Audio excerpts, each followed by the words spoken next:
I'm Jason Epperson. This is RV Miles, and it's time for this week's RV and Camping News Roundup. Many in the RV industry are optimistic about 2024, at least publicly. While in the background, there's a lot of concern as to whether sales will pick up and brands and dealers can hold on. This week over at RVBusiness.com, Greg Fohr, who's a former partner in RV Business and their related magazines, he's the former president of Dicor Products that makes sealants and stuff for RVs, and served for 19 years as a board member of the RV Industry Association, including 2 as chairman. He wrote an op-ed sounding the alarm that 2024 will probably fall flat, and it could be worse, causing a lot of dealers to maybe close. It's a really interesting read if you're into this kind of stuff, but the gist of it is that Fohr believes we're in the midst of a longer stagnant market than everyone originally forecast, caused primarily by the COVID pandemic and its effect on the industry. He believes that most of the pandemic-era buyers were already on the path to purchase an RV and simply moved their purchase sooner as one way to deal with some of the issues surrounding COVID. They also had government stimulus and all that sort of stuff. So when the impact of COVID pulled back, sales declined more than expected. And the current state of interest rates that affects both buyers and dealers who finance their inventory sitting on their lots as some of it rapidly drops in value, along with the increased cost of labor, work together to put dealers in a cash crunch. The current craze for manufacturers to create budget lines and remove features from RVs in order to sink the price is a common tactic, Fohr says, when the market is declining, in order to still get those units onto dealer lots so that a competitor doesn't take their place. It can help a bit in a stagnant market, but Fohr believes consumers continue to desire features and are bound to be less attracted to decontented vehicles, creating sales, but maybe not much market growth.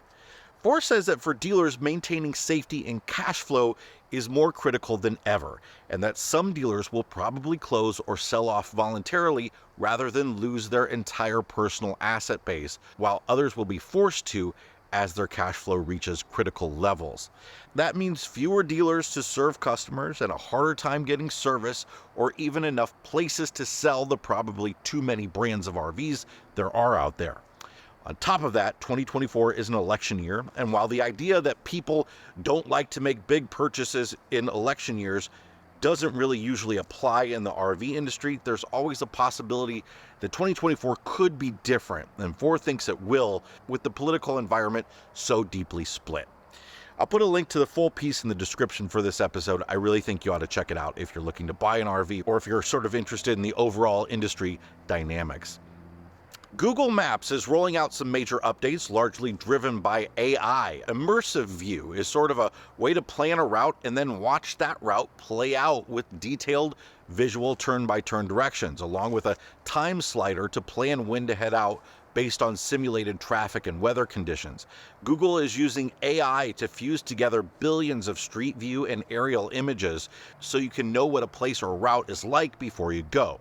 That could have a lot of great implications for people trying to plan a route in a large vehicle like an RV.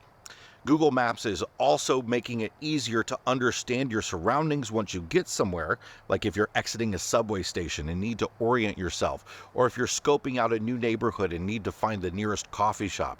Lens in Maps, formerly called Search with Live View, uses AI and augmented reality to help you quickly acclimate yourself. You tap the Lens icon in the search bar and lift your phone to find information about nearby ATMs, transit stations, restaurants, coffee shops, stores. Both of those features are only available in certain big cities around the world at the moment, but will expand over time. Soon, the navigation map will reflect the real world more accurately. In addition to updated colors throughout the map, you'll see more realistic buildings to help you better orient yourself, like if you're driving downtown and need to understand where you are during the final stretch of your drive. And on highways, where some of the trickiest driving maneuvers often happen, like that annoying exit that requires you to quickly cross multiple lanes, you're going to see improved lane details, including HOV lanes. Search in Google Maps is improving with AI as well, as it searches through billions of photos when you make a query. Google says if you search in Maps for specific things like the best place to find animal latte art or pumpkin patch with your dog, you'll get photo first results of what you're looking for and then can click through and get directions right away.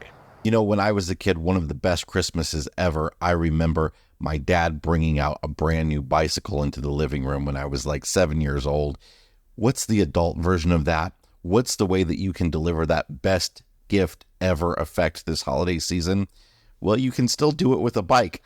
Electric e-bikes will impress even the hardest person to shop for on your list. There are lots of e-bikes to choose from out there, but there's only one Lectric XP, the best-selling e-bike in America. It's the perfect gift for the explorer, the eco-warrior, or the parent on your list, or just as a treat for yourself. And starting at just $749, these e-bikes are friendly on your wallet. Plus, you can get hundreds of dollars in free accessories when you purchase this holiday season at lectricebikes.com. That's LECTRICE bikes.com. Speaking of AI, you're going to start to find a lot more of it in your RV, or at least something that's being called AI. I call it a voice assistant. WFCO Technologies, WFCO, is a company that makes a lot of the power components like circuit boxes that go into RVs. They've launched something called Power Pro, which is a digital control system featuring voice recognition designed specifically for the RV industry. It's a control panel for OEMs to build into RVs, and it can control RV-specific devices via voice commands and an app. I got to see this in action at the RV dealer open house a few weeks ago. And basically you can say things like, "Hey Power Pro, I'm home," and it will perform some actions like turning the lights on. You can say, "Hey Power Pro, I want to take a shower," and maybe it'll turn the water heater on. I don't know. While I appreciate the attempt, the idea of saying, "Hey Power Pro" all the time doesn't really thrill me. And what I really don't like is that this is yet another app-based something that lives outside of the already existing smart home ecosystems and standards out there that have been built up over the last many years. It would be much better to build an ecosystem that integrates with Google Home or Alexa or Apple HomeKit, or better yet, all of the above, as most smart devices sold now do. I'd love a Ring camera on the front door and the ability to control my RV's HVAC system and lights remotely, but this seems, in my very limited experience with it, I'll be honest, like something that will annoy more customers than it will help. We'll see. Last week, we reported on the deals that the big three automakers struck with the United Auto Workers, and that for the most part, production had ramped back up again, but those contracts were always contingent on the approval of the actual workers who vote to ratify them, and well, those votes aren't going so well. For instance, 55% of auto workers at Ford's Kentucky truck plant voted no on the contract.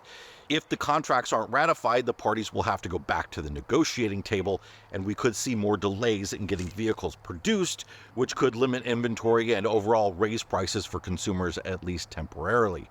The final tallies aren't in yet, but they will come in over the next week or so. OHI, or OHI as I'm going to call them, which is the new name for the National Association of RV Parks and Campgrounds, it stands for Outdoor Hospitality Industry, has announced their annual Excellence Awards, including their Parks of the Year. The Small Park of the Year is Broad River Campground in Mooresboro, North Carolina. The Medium Park of the Year is Jellystone Park Cozy Rest in Harrisville, Pennsylvania. And the Large Park of the Year is a tie for two Jellystone parks, Golden Valley in Bostic, North Carolina, and Larkspur in Larkspur, Colorado. The Mega Park of the Year is Sun Outdoors Frontier Town in Berlin, Maryland. In more annual award news, Lightspeed, a major provider of RV dealership management software, has announced the winners of its second annual RV Dealership Repair Event Cycle Time Excellence Awards. Repair event cycle time is how long it takes for an RV to get repaired once it's dropped off at a dealership. So these are essentially some of the dealers around the country where you can get your RV repaired the quickest, or at least some of the dealers that have made the biggest improvements in repair event cycle time.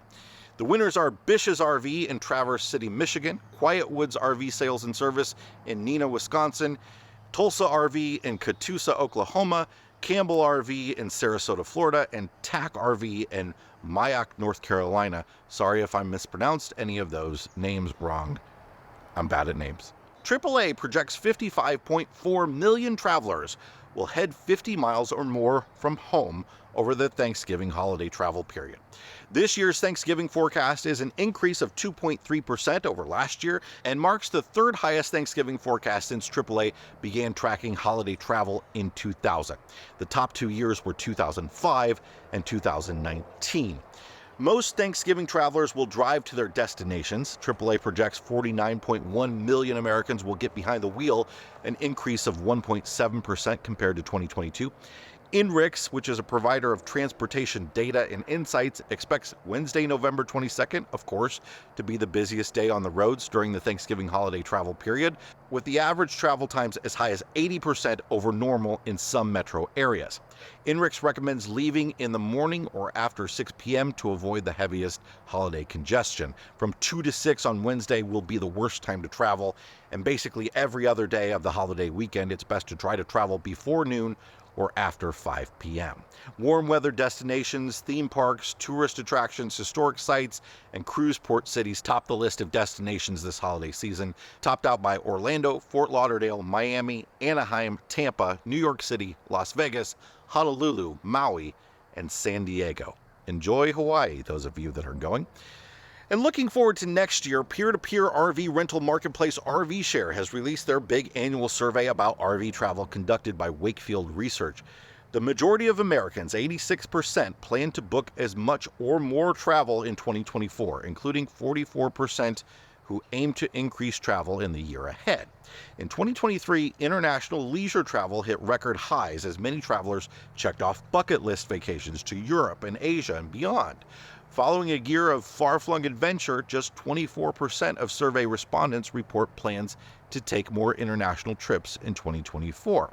Instead, 2024 looks to be the year that Americans prioritize ease, quality time, well-being, and restoration while traveling.